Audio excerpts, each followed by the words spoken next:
will be following the same format. So we are here in Helsinki, but we have also a lot of guests who are online. There will be discussion with a moderator and 2 panelists.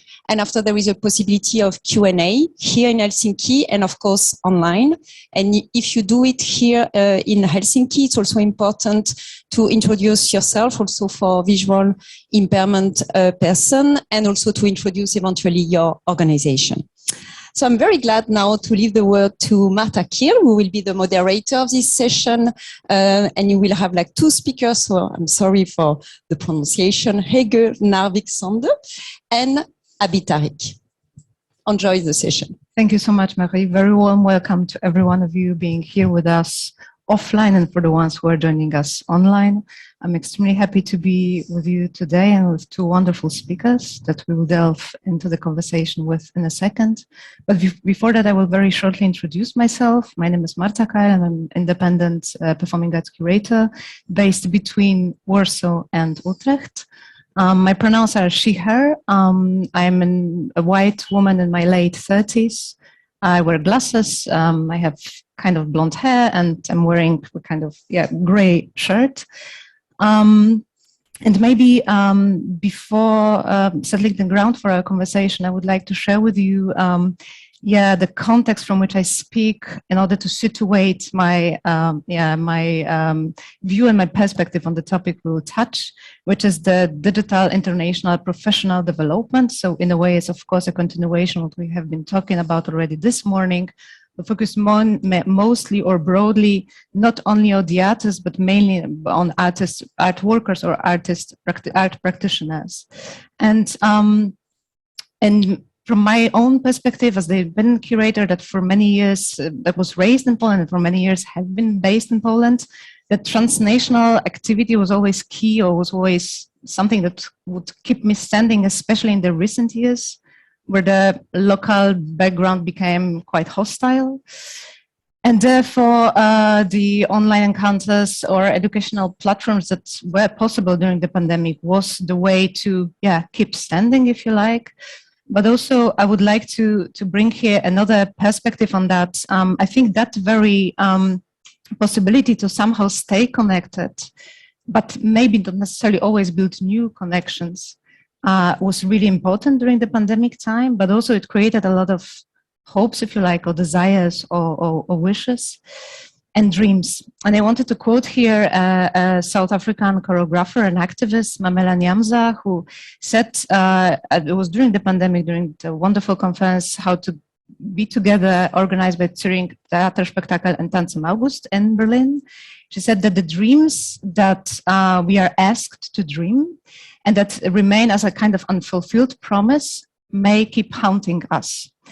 And maybe especially difficult in the moment when the imagination kind of gets crushed by the reality and by the context, very often social, political, economic, name it. And it feels extremely important to address that topic also today, especially having in mind that we are gathering here in the moment when there is a war going on in many places in Europe, in Ukraine, but not only. So please let me welcome 2 wonderful speakers that are with us today, Hege Narvik-Sande and Abhi Tariq. Hege is a CEO of Performing Arts Harp Norway. That is a center that is a performing arts advisor, but also manages the ministry or travel grants that allow the Norwegian performing artists to be presented abroad. Sande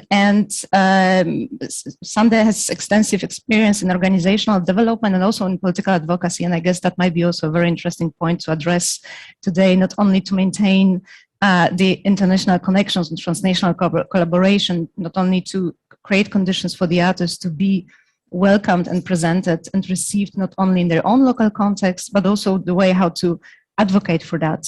And Abhi Abi Tariq is an artist and cultural worker born in Karachi and based in Paris. At the moment, Abi works as a communication manager for Council, which is an art organization based in Paris, founded by Gregory Castera and Sandra Terjiman in Paris. And currently, Abi runs the project Field, which is a network of social initiatives from arts and culture that supports cultural practitioners who develop initiatives and different projects that would create bonds between their own practices and the given local communities. And Abi is also an artist, and his practice confronts issues of power, privilege, vulnerability, and social expectations through performance art. And I'm mentioning that because I believe that might be a point to come back to at some point when we continue our conversation. That will be my very short introduction of both of you, and I believe there will be a moment to broaden it and to really focus on your practices while the floor will be yours. Just before that, please let me very shortly draw you a little bit of a picture or a kind of landscape what we want to touch upon today. I think it's extremely important to understand that we meet here at the moment, which seems to be the end of the pandemic, but as we all know, it's definitely not yet. So it feels like, indeed, this notion that Bojana mentioned of the honeymoon in the digital world seems to be still a little bit at stake, because we are right after that very experience where, for many of us, I believe, digital tools might have been helpful. But also, I guess we understood a lot of limits of these very tools, and it will be wonderful to touch upon them today. And in many cases, I believe the development of the professional career, but also a simple your own practice and way of thinking, while being isolated for many reasons, not only by pandemic, but also by the political circumstances. One is isolated in one location. The ability to connect elsewhere or to think with others that are situated in different contexts might be key in order to develop the way of thinking, and in order to especially to keep the practice going on while the local background is hostile, while you don't feel very welcome in your own local backgrounds. But then, while many participants of online educational platforms or schools underline how important that presence of these very platforms was for them, they also underlined that in many cases it was the first time they could become part of the network, because, for instance, they didn't have to deal with the visa regulations, as we all know, can be extremely humiliating and absurd. But at the same time, many of them pointed out that actually there were a lot of networks, for instance, curatorial ones, that were maintained, but they would rather be focused on already existing relations and networks. They would rather be the ones who would be possible to maintain because they were created beforehand on the basis of the live gathering. So that would be one of the limitations we'll point out. And the other, again, is maybe a kind of illusion that this digital space as a possible public space can offer, and the question how to overcome it.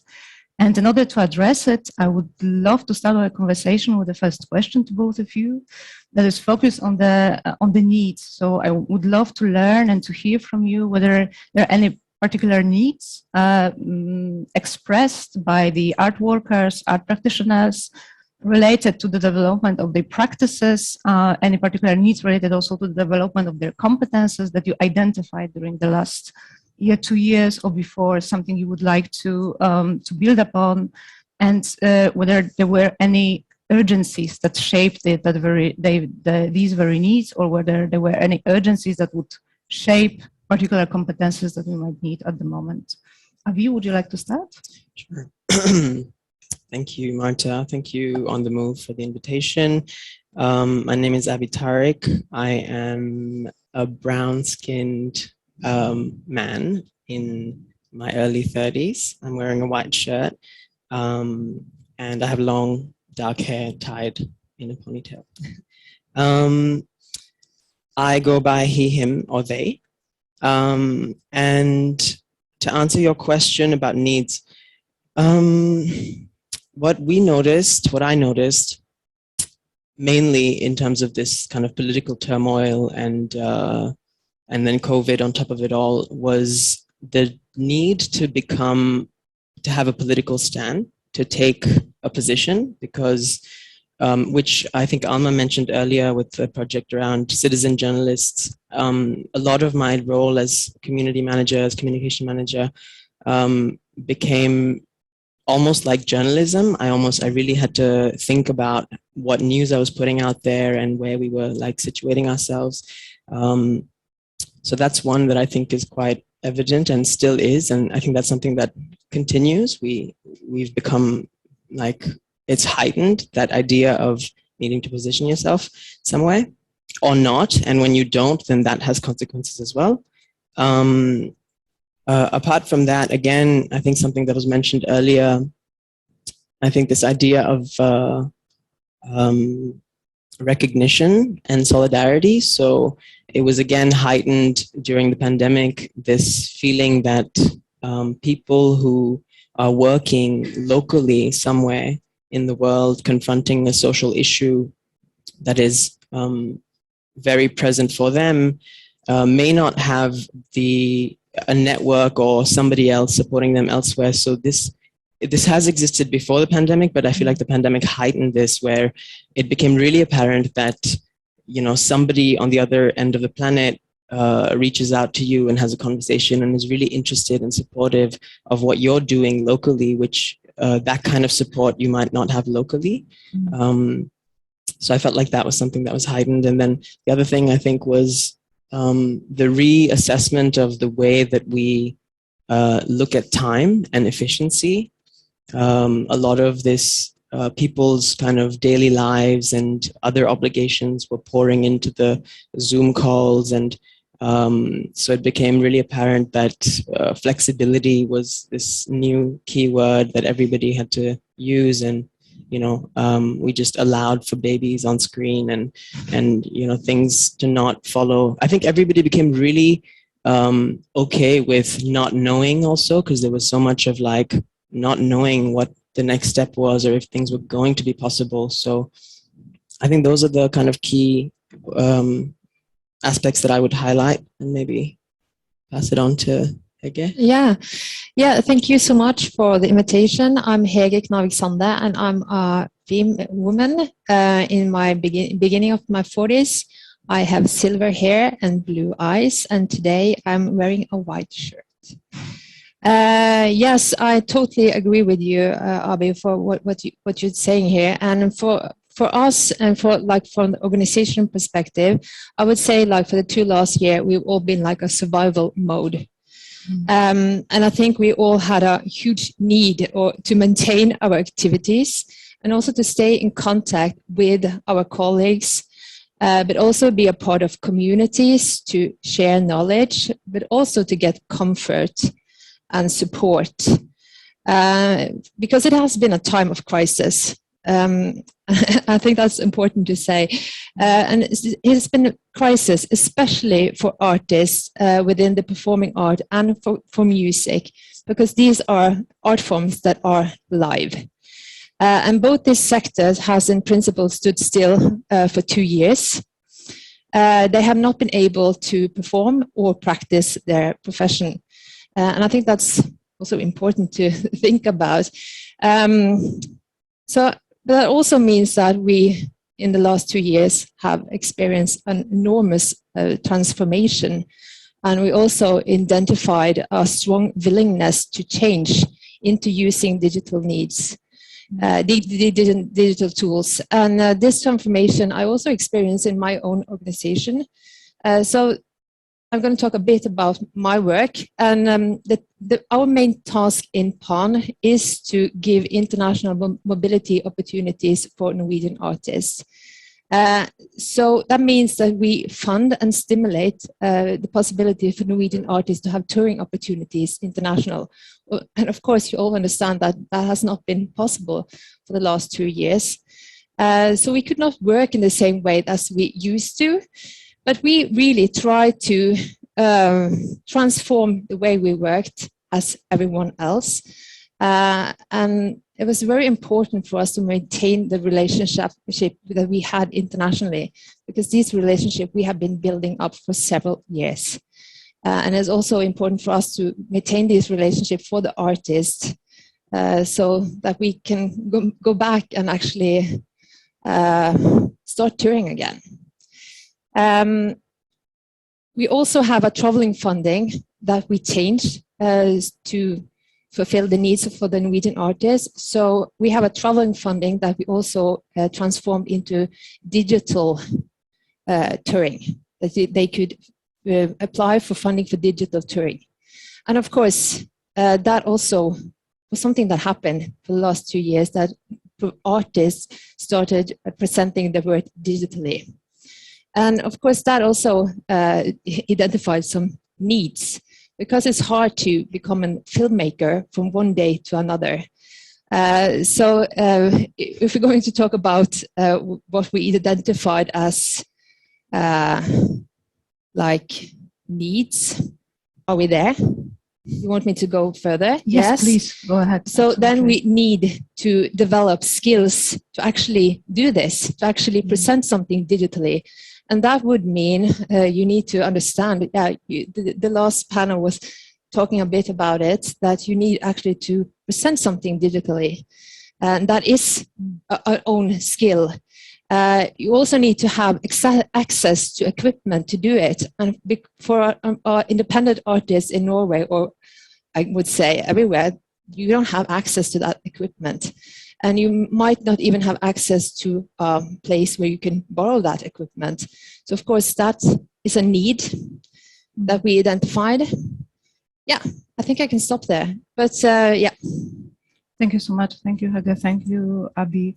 What I'm hearing is very clear articulation of the needs that we need in order to stay or to catch up with the digital world. And I understand also that probably the need of having an access to the right equipment or to the good equipment is also a matter of being audible and visible well enough, because also there's probably a rising competition in that very field. So if you have an access to the better tool, better you are ahead and visible, obviously. And I was wondering, so for that's a huge need. And this is also the moment where the notion of the equality in terms of the accesses applies. So I wonder whether there are any ways, we also talked about a little bit in the previous panel, of any kind of legal structures and regulations that would support it, also on the, let's say, public level, that would support especially the independent artist.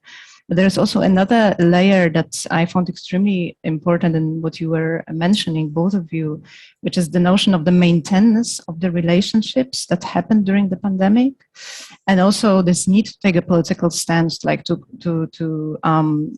take a certain position from which you are speaking, and use, indeed, in that sense, digital space as a public one, or at least as a certain, let's say, alternative to the public one.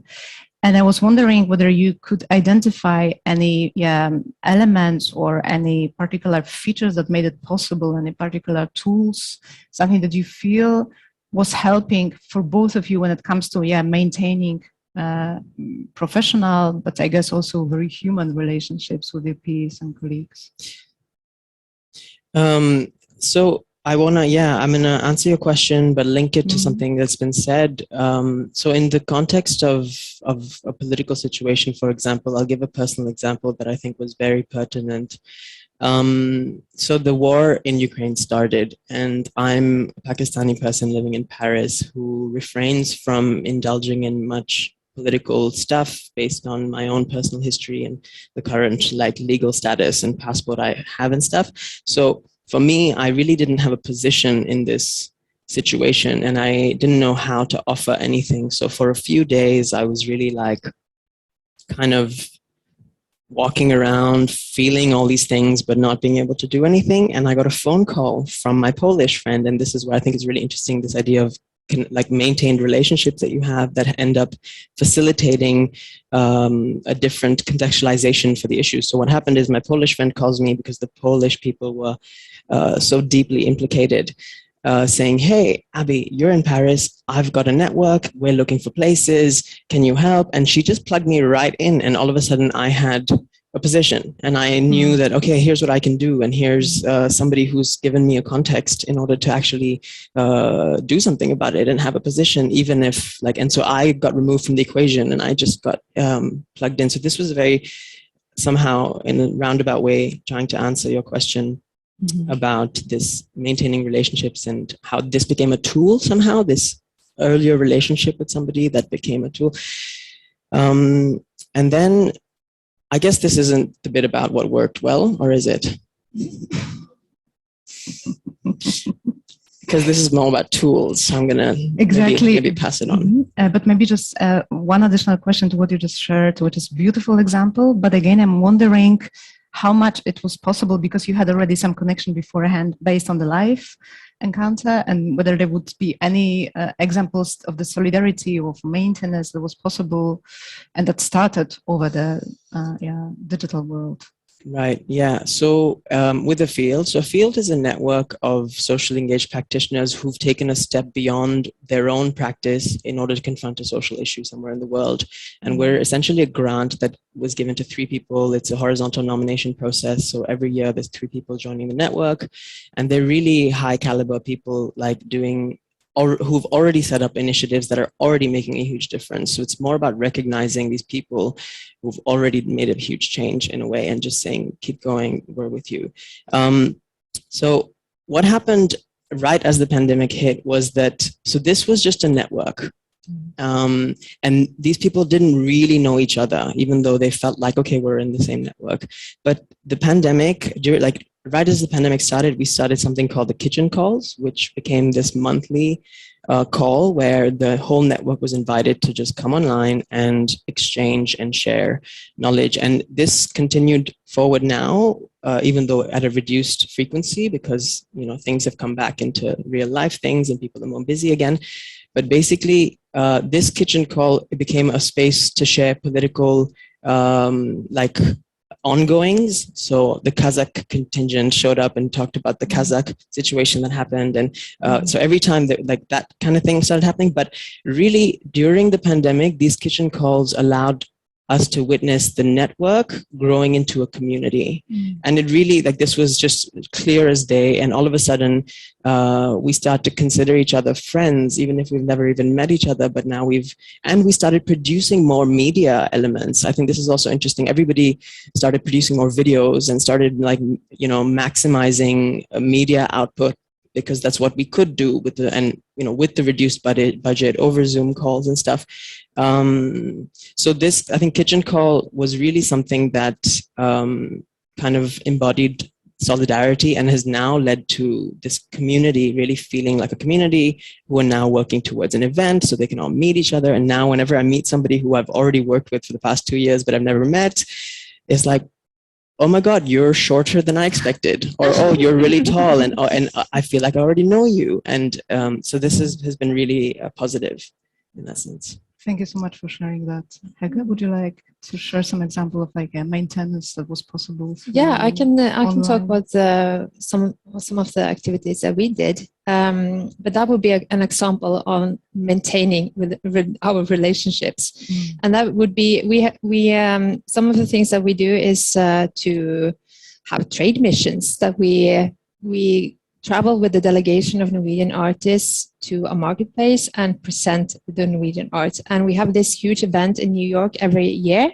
It's called Norway Now, where Norwegian artists are meeting North American presenters. So this event we needed to do digitally twice now. And for us, that's so important to be able to be in touch with our network, because as I said before, this is relationships that we have built up in several years, and it takes such a long time also to build these relationships. So for us, if this connection would be we wouldn't be in contact with them for 2 years, that would be crucial for our work. And it went very well. So the Norwegian artists, they pitched their work for the presenters.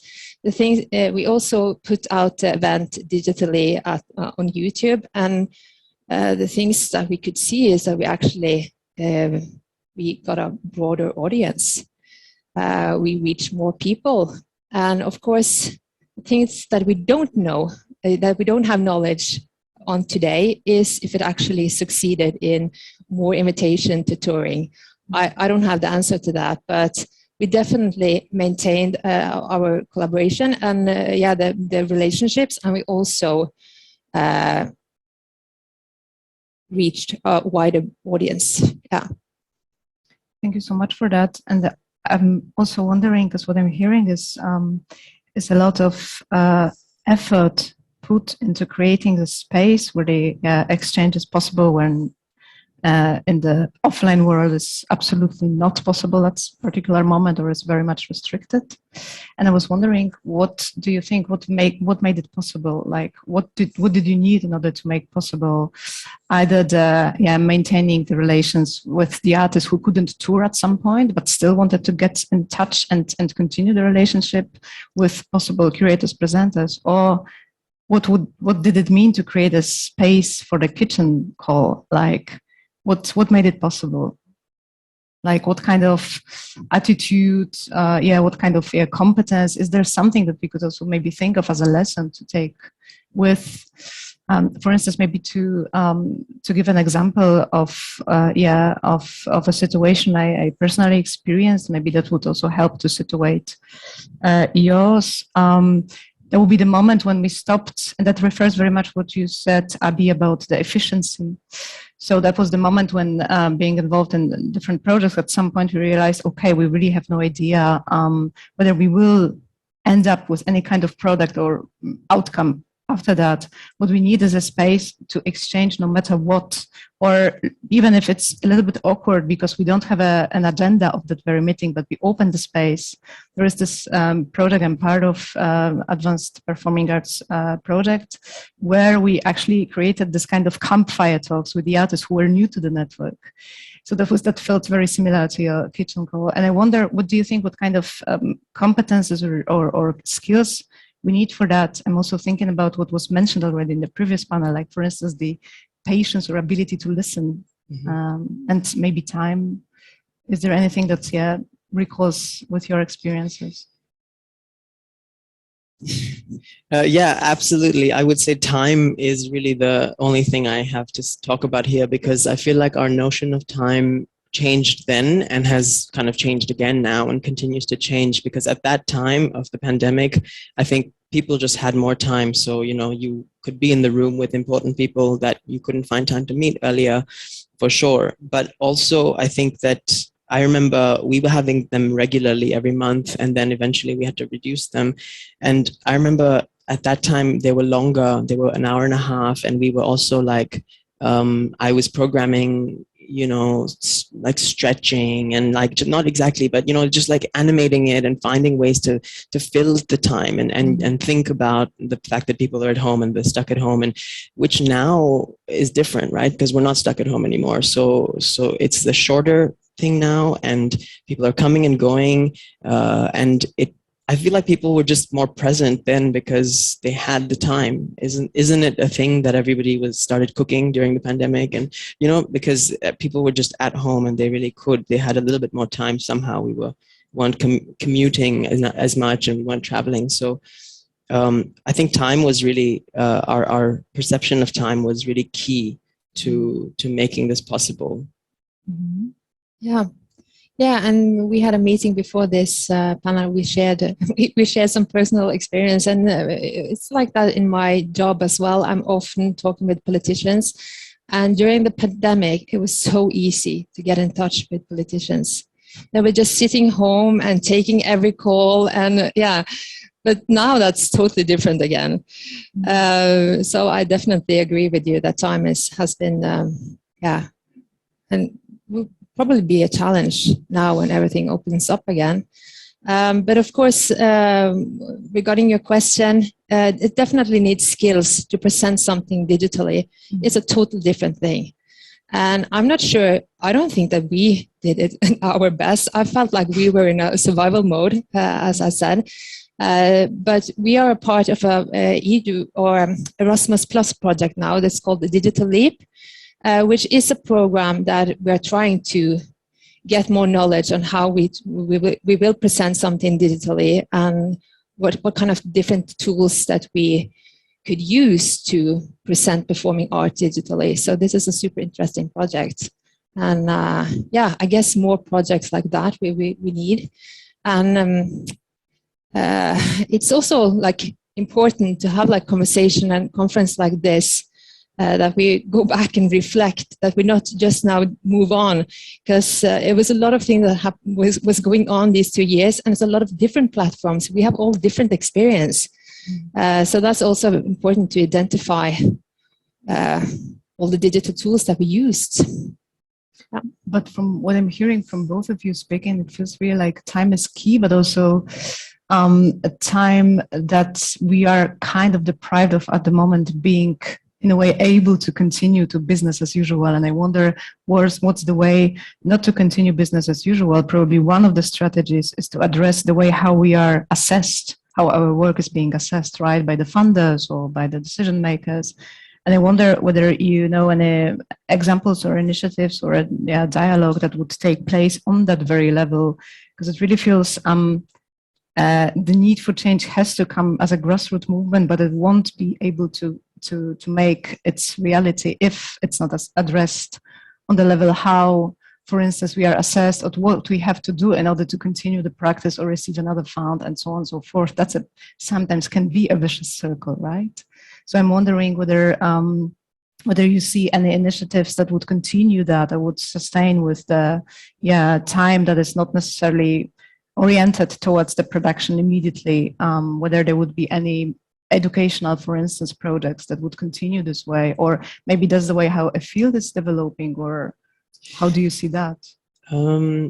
It feels like what comes to mind is the project Correspondance, which was initiated in response to the blast in Beirut by a bunch of people who were affected by this, Lebanese people, but then with quite a connection to France, and they started this platform. The reason I mention this is because it was so open. This was what was magical about it, was that it wasn't like we're looking for these kinds of people to give funding to or to give opportunities to.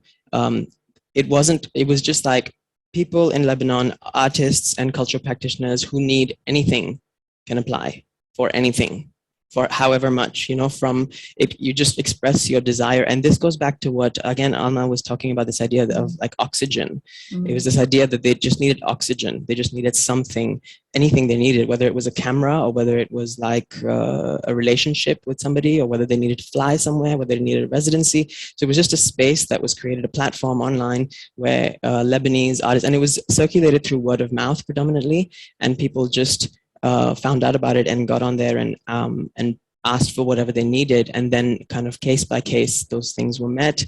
And then yesterday I heard in conversation over dinner that they actually got some funding from the French, some French funding basically. So that was also an interesting way to kind of pull in French funding for a cause that is not necessarily French related. So I think that's an interesting example to think about.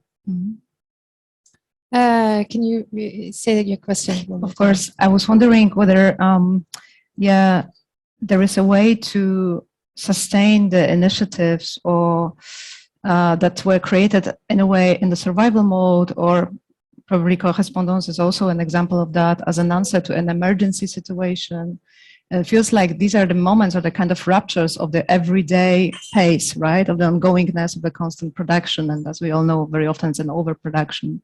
And I was wondering whether there would be, whether you recall any initiatives or examples of ways of thinking, again, initiatives, projects that would rather focus on maintaining this luxury of having time just to get together and think, not only as an answer for an emergency, or not only when the other is not possible. Yeah, no, I don't know. I can't give you an example on a project on that, but I think it would be crucial for every organization and everyone to like live in a hybrid world from now on.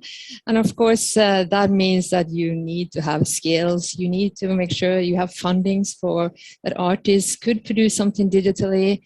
Yeah, so of course, I think that's the future. We need to live in this hybrid world. Yeah.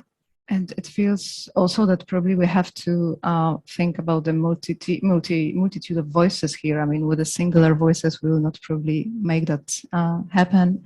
But that brings me to another question related very much to the actual political, societal, economic context we operate at the moment. That is also very different in the case of each and every of us. But there are some urgencies like war in Ukraine that feels there is an urge to address. And I was wondering whether you have, what are your thoughts about, what do we need in order to, or can we, do you have that experience, use the digital tools as a way to secure the exchange when it's not possible because of the circumstances, because of the war, because of the very severe and hostile political context?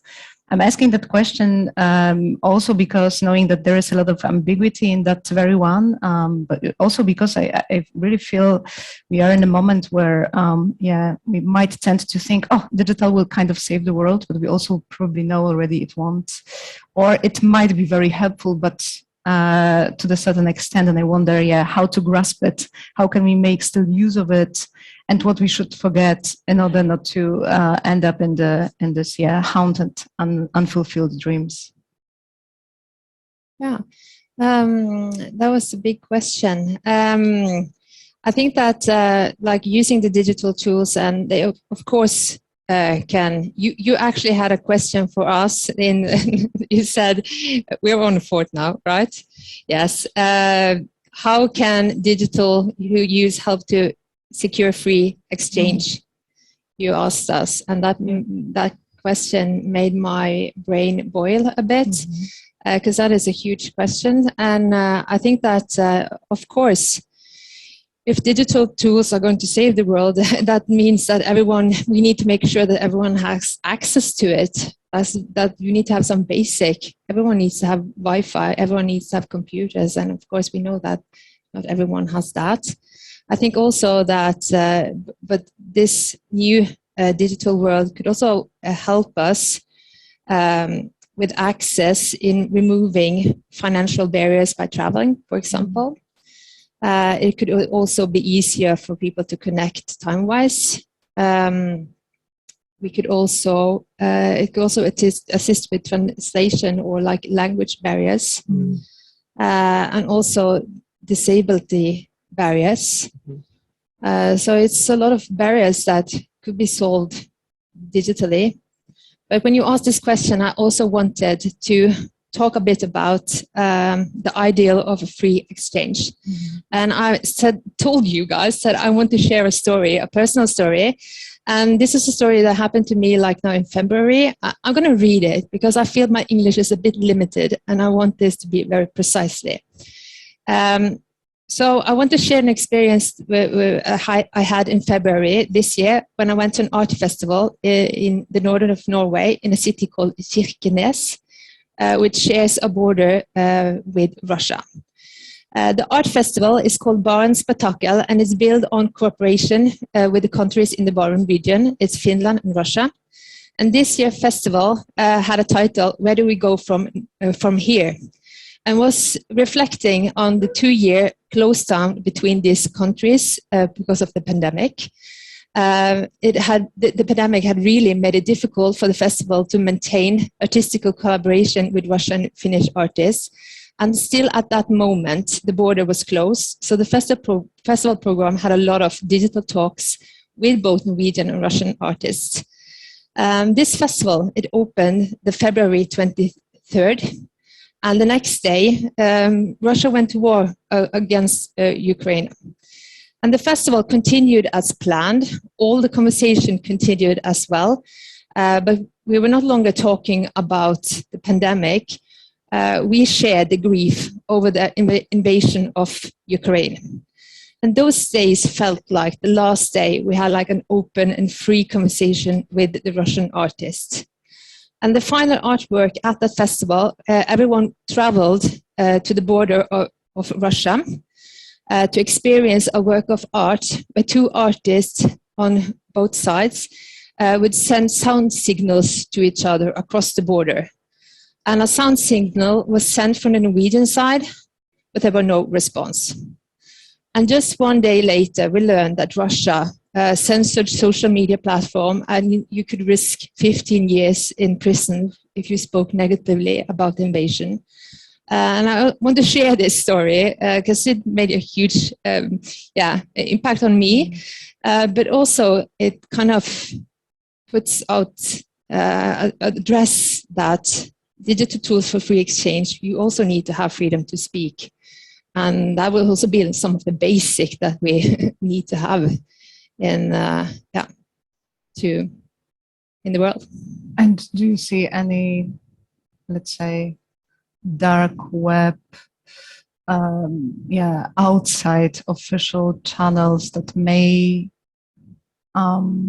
let us keep a contact with the one who are on the resistance position but cannot leave the country for this or that reason? Yeah, I think that exists today. Yeah, definitely. But of course, it's not open. It's not free. It's not accessible for everyone. So, but it's a tool, definitely. Yeah, I'm just thinking about anything that may keep standing the ones who are left, maybe not on the side that they would have chosen. No. Mm-hmm. Thank you so much for sharing that experience. To add to that, I would say like these ruptures have created a situation where people working on the fringes, whether they're hackers or people doing things differently because of their given situation, are now allowed to come to center stage in a way. And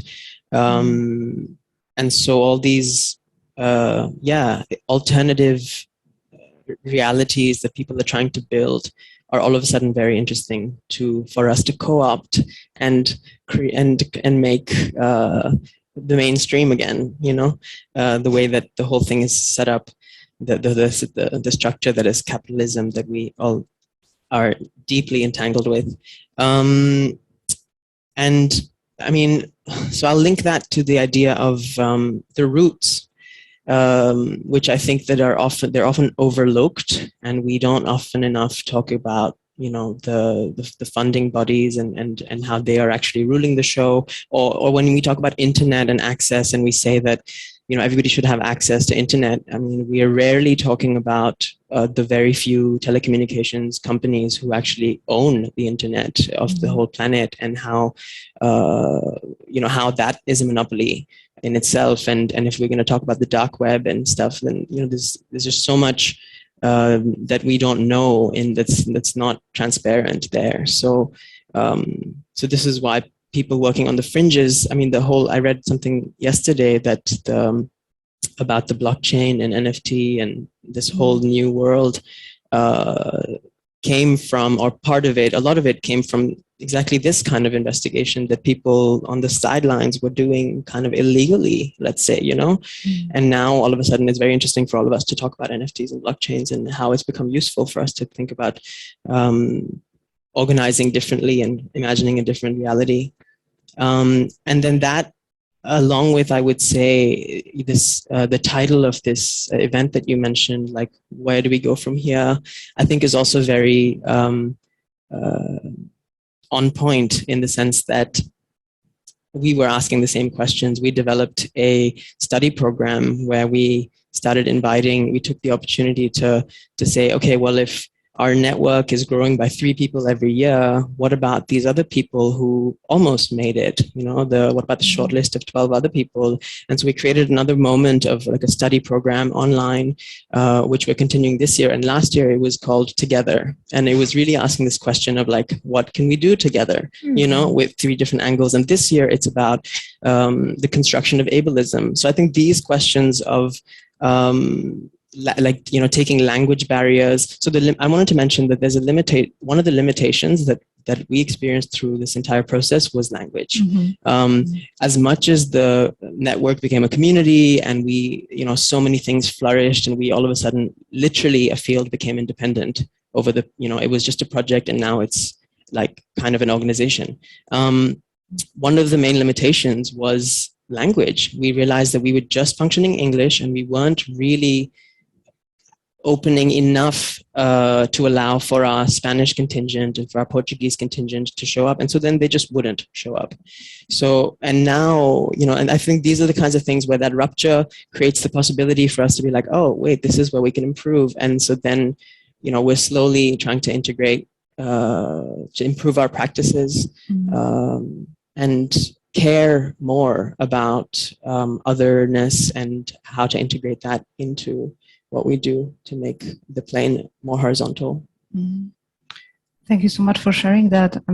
What I'm hearing is that maybe one of the competences that we might all need in the field is to really get more specialized in the dark web, or get more specialized in this actions that is actually developing quite a lot at the moment, which is this position of being a cyber elf. My dear friend, who is a theater maker, theater director, completely resigned from her practice as a theater maker. Her name is Magda Specht. She's based in Warsaw, in Poland, and she started really to focus all day long on the internet activism, which means being a cyber elf, so fighting against the Putin propaganda. So answering, it's really going very deeply to dismantling the fake news, really contacting people on a personal layer, informing them what's going on really, and so on and so forth, that maybe that could be one of the tools or one of the spaces where also the artistic tools and the way how to think about it as a performative gesture could very much help.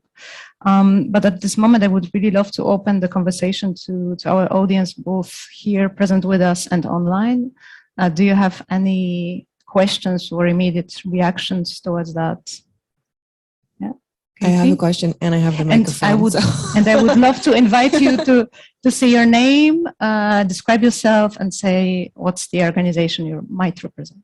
Sorry for the dictatorship of the microphone. My name's Katie. I work for On the Move. I have curly hair and pale skin and a striped shirt. Is that good enough? Okay. Thank you both. Thank you to the three of you for your contributions. And speaks to what I've been interested in developing personally for the last 2 years at the intersection of journalism and digital projects, in addition to the work that I do as with research and publications at On the Move.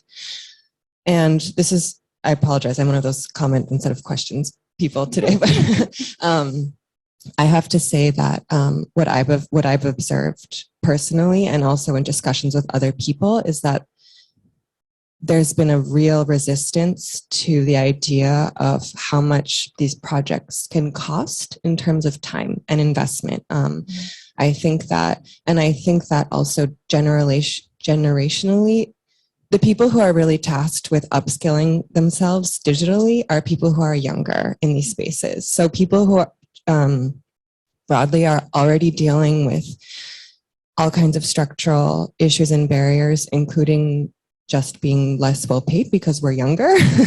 And then we're often tasked with like, go figure out how to make a digital project, or sometimes we task ourselves with that because we can see possibilities that people who are older just can't by virtue of many different factors.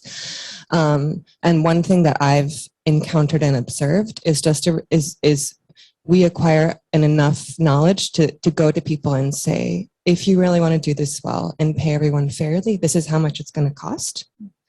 And I think that there's a real resistance to it because somehow there's this thing of like, when many of these projects are well done, it's like, oh, it's easy, or it doesn't take that much time, or and stuff like that. And that I think is a real problem. And so I think where I'm at, it's also like we need to help each other have the skills to defend the resources that we need to like transition to this kind of digital space, and have the language to like go to funders or go to partners and be like, this is not an adequate budget for the ambitions that you have related to this. And I think that it's something that I find particularly egregious in the context of the arts, where why is it so difficult to get someone to accept that that's how much intellectual and digital artistic labor costs when it's easy to see how much work and time goes into making a theater production, for example. And so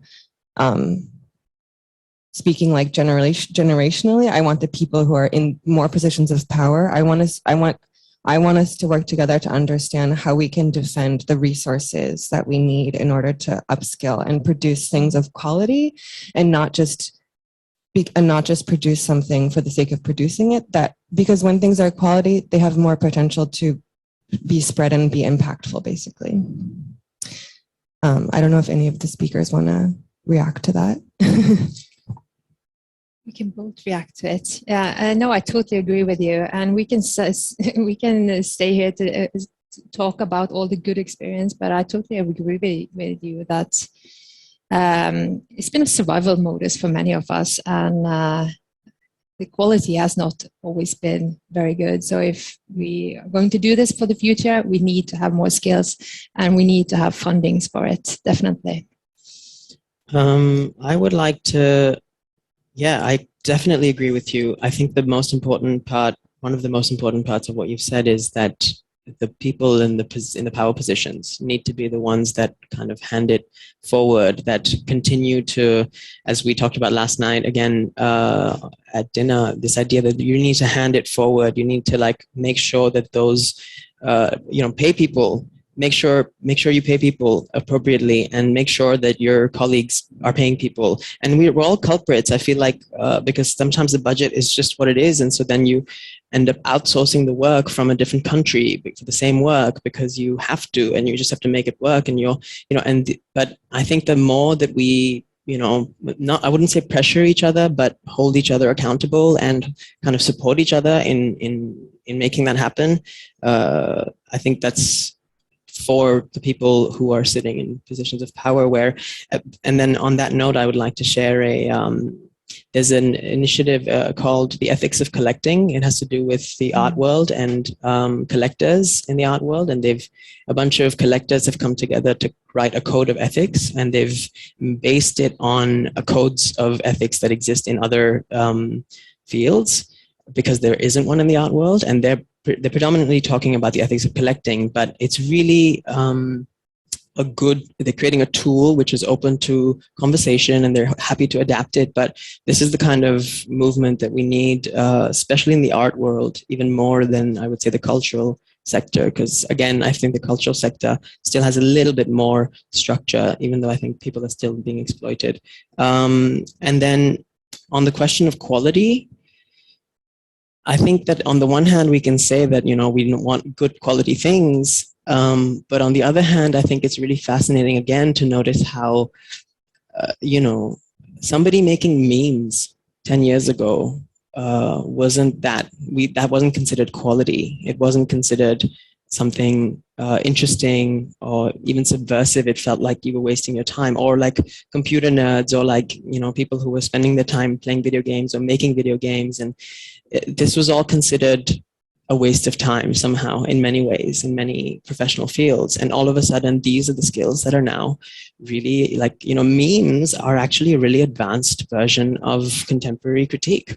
Not all, but they really are. And so there's a lot of, it's interesting how the question of quality, I think, can change, because when you say quality, I see like high production value, a lot of money, but we've seen so much high production value, a lot of money put into like really bad things, like really banal, basic stuff. So, yeah. But it also feels that we are addressing here some of the key issues that stay in the offline art world as strong as they are, like acknowledgement of the labor, especially the emotional labor that is needed in order to make the artistic practice happen, and so on and so forth. And I'm wondering, maybe then indeed the code of ethics, and that would also be helpful in understanding what we might mean, for instance, what are the values that we want to rely on in this digital world, or in many digital worlds. And how do we understand them? Maybe that could be indeed one of the first steps. Another example that comes to mind is like, how much time do we actually need to debrief after every single Zoom call? Do we even think about it? How much of the emotional labor is needed in hosting this type of a conversation that is online? It's not only shutting off your screen or muting yourself. It's really, there is some space needed also to prepare and then to breathe again afterwards, which we seem to be very short of. But just as another possible maybe next step based on everything that you shared. Are there any more questions? Yeah. Hello, I'm Felix. I'm male, white, and have blonde hair and a beard. And I have a question. I was talking to a lot of Russian artists in the past 2 weeks who tried to leave the country. And one of the arguments I heard quite often was that actually I'm not in danger right now, but I cannot use the software anymore. So my financial, I cannot evolve financially because I cannot work anymore. I mean, we strongly rely on certain set of softwares, like, I don't know, for instance, having access to Adobe products is really crucial for a lot of artists. And we are very used to pay like 60 euros a month to have that access. But it's one company, and like either a state can decide to sanction it or the company itself can decide to sanction it.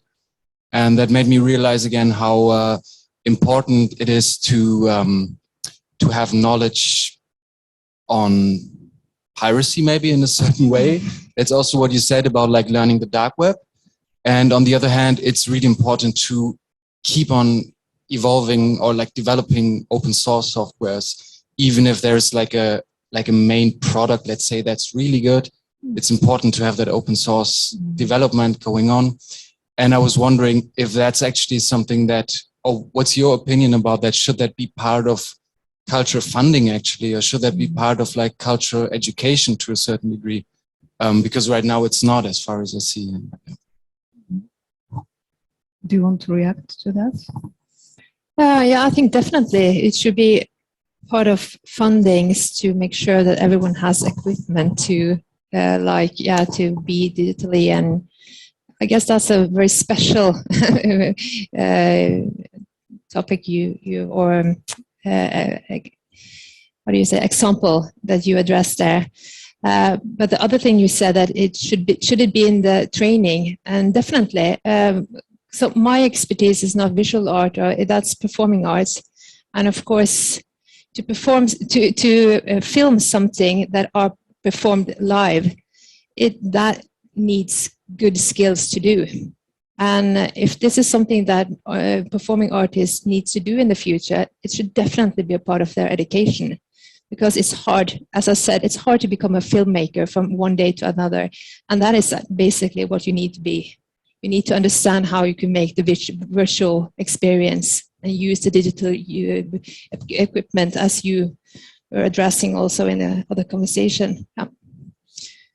I'll respond to you about how, as much as it's difficult to be a filmmaker, this event is purely being manipulated by one screen and a bunch of these robotic situations. So I find that quite fascinating and sophisticated as technology that's succeeding probably to create a very advanced documentation of this event.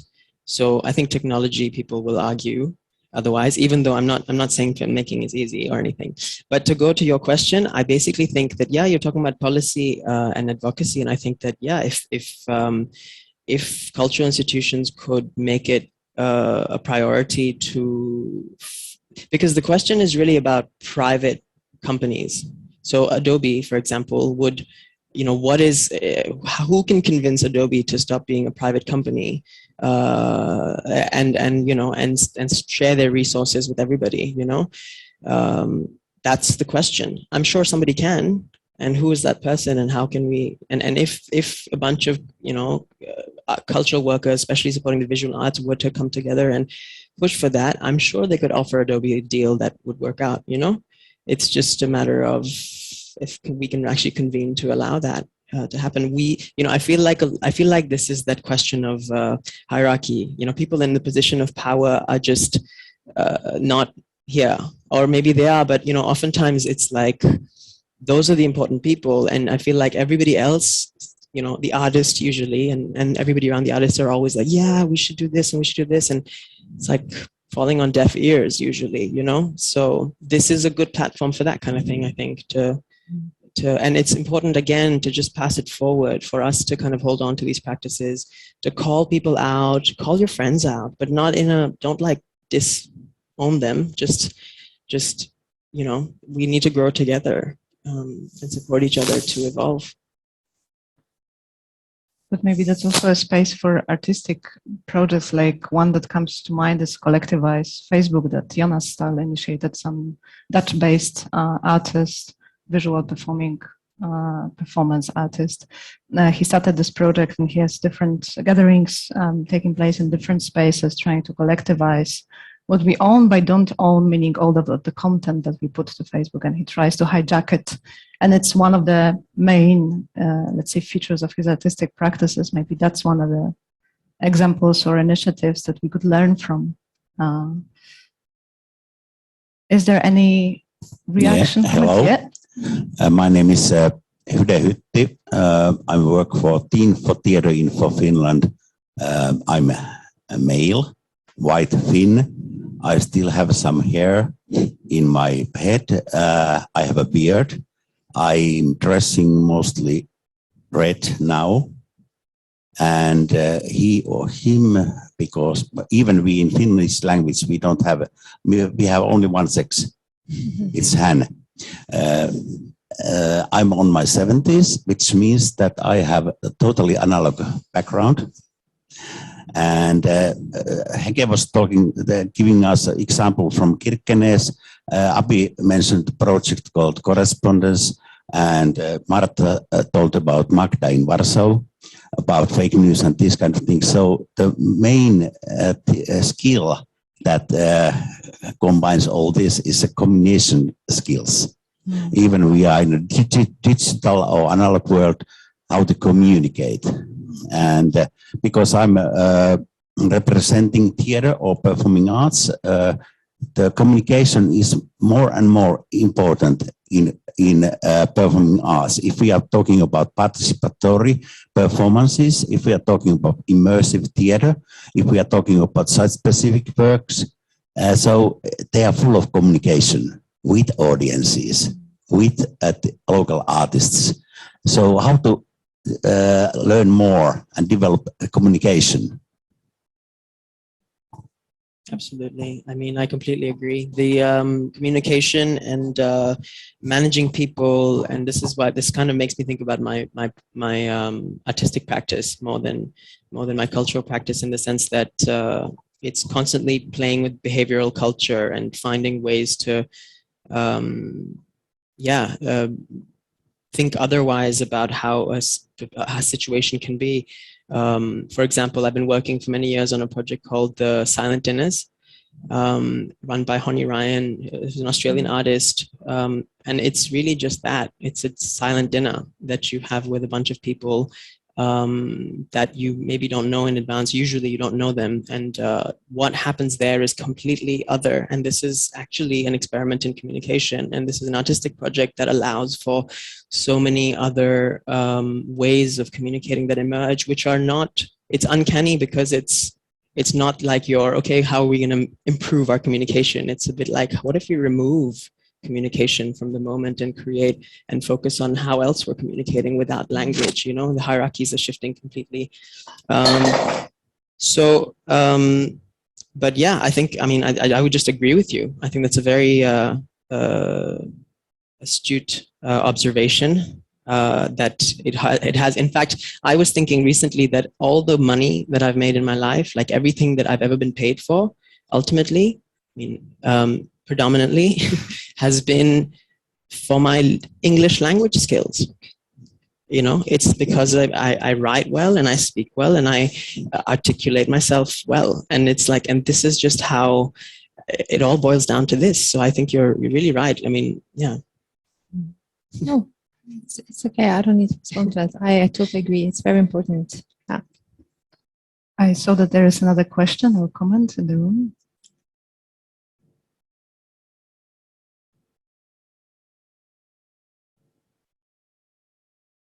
Not really.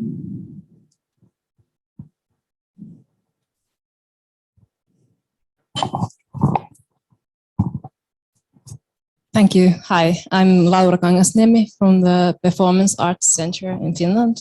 And I have my question is twofold. It has to do with the other side of the equation, which is the audience, I think. And in your experience, as we all know, the online audience has a very short attention span. And have you noticed that the change in the medium and space as we move partially at least into the digital agora, does it change the medium and expression of the art itself? And because the audience reach is potentially bigger, but does it lack interconnection between the artist and the audience? And are there new audience qualities that may compensate for that?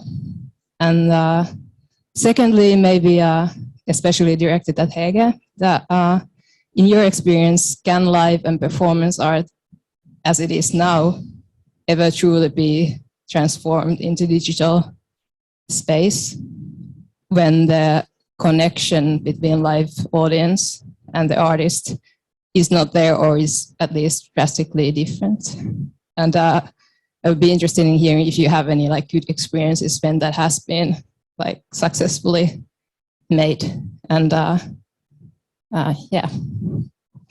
Yeah, we had a meeting before this event, and I told these guys that for me, it's kind of hard to stand here in this and talk about all the good things about being digital, because I represent an art form that really only exists live. So of course, there are good examples that it has a potential, but I wouldn't say that I have myself experienced very good performance digitally today that I could say this is the way to do it. I think, but I guess it's a potential there to develop it. And there's a lot of new technology like VR that could be used to make it more, to give the experience more, to have more quality. So I can't give you any good examples, I would say, today. But of course, the thing that we see is that there's a lot of, especially the theater institutions, because they have a lot of money, you know. So they, in the pandemic, many of them have experience with streaming their performances and have actually reached a huge, much broader audience. And of course, that would be very interesting for them. But it's also a study, I think it's Wolf Brown that has have a study. They have studied the audience experience. And the thing I found interesting with that audience, that research, is that they also point out that the audience also need to have good technology equipment if they're going to have a good experience. So if you're going to sit home watch a performance at the television, it needs to be a very good quality. If not, they won't have a good experience. So that would be the artist should have a good equipment to do the digital, the virtual travel, but also the audience needs to have a good equipment to enjoy it and to have a good experience. Can I add to that? I would just like to add an example because basically I have a friend. Her name is Zirk Emma, and she goes by the moniker Slow Spin. And she's a musician and a visual artist. And I witnessed her hosting a workshop, as she's a sound artist, basically, in this context. And she hosted a workshop on Zoom. So the point of what I'm trying to say here is the size of the group online. So she hosted a workshop for like 5 people or something. And I happened to tune in, but this was a slightly longer, like they were all engaged a bit longer than me. I had just came in to see my friend play a show, and it was just a sound meditation. And what I witnessed there within like a 40-minute set that she played, it was just music. Tech-wise, she because I called her later and said, how did you get your sound functioning and stuff? And she said, actually, I didn't even have to, I tried a few things and I ditched the technology of plugging my sound into the Zoom and sending it like that. In fact, I just played it in my space and let my computer take it. And I realized that worked out best for me. So she went with the low tech version, but it was so powerful. These people in the workshop were then feedbacking, saying like, you know, I've never had the room to feel these, and the way that she set up the sound bath, it was for, you know, it was an emotional space that she created for people to really feel through the sound and stuff. And it was shocking. I was shocked to see how moved people were by this experience. And I was like, whoa, okay, so my friend is a contemporary shaman making spiritual sound baths by, you know, and I just found this really fascinating how effective it was. And I think a lot of that has to do with the size of the group and the engagement of the group. Whereas if it was a big broadcast, then you just have people coming in and out. Thanks so much to both of you for reacting to that. I saw there is another question. I'll comment. Not really, no. Can we maybe exchange? Yes. Yeah, yes. now it works. Yeah. Hi. Laetitia, I am a consultant based in London. I am middle-aged, mid-40s, short grey, not white yet, but it will come. Short hair, jacket. What else? She and her. Interestingly, that you mentioned the low tech and the frugal sort of approach to digital. I'm interested to hear what's your take on the digital well-being, the notion of digital well-being, and how it affects our relationship to time. For many of us with care responsibility, the pandemic hasn't been a time where we could relax. Not only obviously the homeschooling and all the invasion of other responsibility we had, but also how the digital, the working through digital has really expanded our working time, potentially the invasion of work on our daily life. So how it impacts our mental well-being, but also our physical well-being. We've changed posture. We're all curving down from the vertebral column. I'm doing yoga aside, and that's a very important notion. But also how digital well-being also affects our relationship to time in an accelerated mode, in a sort of like vain quest of catching up with innovation. And I feel that,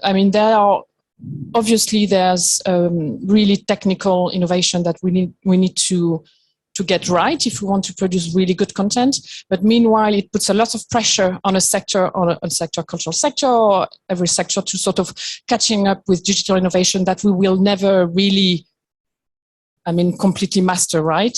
So there are constantly these sort of buzzwords that are coming in. So now it's the metaverse. 2-3 years ago was the blockchain. And then before it was the VR. So we all so it is a question of generation, obviously. So we talk a lot about the digital pressure on children, how interacting only through screens modify their brain development. We talk a lot about all the elderly people and how they are not equipped mentally with engaging with digital. But I think it concerns also all generation, and how the acceleration of time is inevitably participating in a capitalist overproduction notion of time. Right. Sorry. We have really lost 2.5 minutes to react to that. Would you like to? You can I can take that. That's fine. I think that the paradox has existed before. I think the acceleration movement has existed before the COVID and everything. So, and then the reason I call it the paradox is because there's something to be said about the fact that I can speak very quickly, and when I can speak to you very quickly, then our ideas can, move really quickly and grow really quickly, and we can build something quite quickly. And that is a very easy, lovely space for a lot of us, especially in language barriers. We'll speak in French because we can, and it's easier as soon as we know we can. and on the flip side, there's the slow care, which like now we really have to care for everybody and allow for more spaces for care. So I mean, it's a very basic answer is I think we're all aware of it, but we need to implement it more is balance. It's really about balance and really caring because, and also I think it's cyclical. I think that, you know, soon it will become really way more important to be disconnected and for the kids to have really spent time playing with real toys and this kind of thing, you know, and it will come back around for sure. And or maybe it never really left. I definitely think, you know, we don't need to build cyborgs. I think we need to stay in touch with the real world, with the natural world. Thank you so much for sharing that. It immediately made me think of the shamanism, or the kind of cyber shamanism that you were describing. Maybe that's also the way to experience different pace. I'm afraid we really need to wrap up now. So just wanted to say thank you, Abby, thank you, Hege, for this conversation. And I really hope it's just the beginning. I will not dare to conclude anything. We are definitely not at the moment to have any conclusions, but what I just would love to underline as a kind of main takeaway from this conversation, a proposal for the further food for thought is that to think about the digital space as a very political one all the time. It's never enough of saying and voicing that out and then explaining and articulating it this way, and then understanding from which perspective the politicality unfolds in which way would be a super interesting next step. Thank you so much for that. Marie?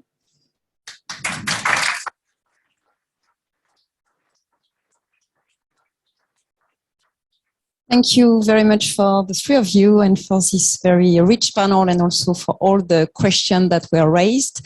We have also more than 55 people following us online, so which is great, like very attentive audience. There was no specific question, but there were like some comments, and I would just say two because I think it's important to share them. One of the recommendations, and I guess it goes in line with what you were saying, artists needs to be in the same place as leaders of funding organization and come up with realistic and practical roadmap. So also in line with the topic of professional development program, but not only. And there was also a special request to maybe for the next maybe edition, and I guess it falls very right with the next edition that we will hear about tonight for the cultural mobility series, to focus also very much on the African context in terms of digital professional development program. And I would like to highlight that online we have André Leroux, from South Africa, who wrote also an article on the experimentation of a digital mobility fund for musicians in South Africa, and it's in the Cultural Mobility Yearbook. So I just wanted also to share that, you know, in a way on behalf of the group that is following us online. Thank you very much once again. You have a good 1 hour break. We come back at 1:30 p.m. Time in Finland, and we will move to a related topic, digital mobility still, but more from the perspective on environmental sustainability. Thank you very much. Thank you.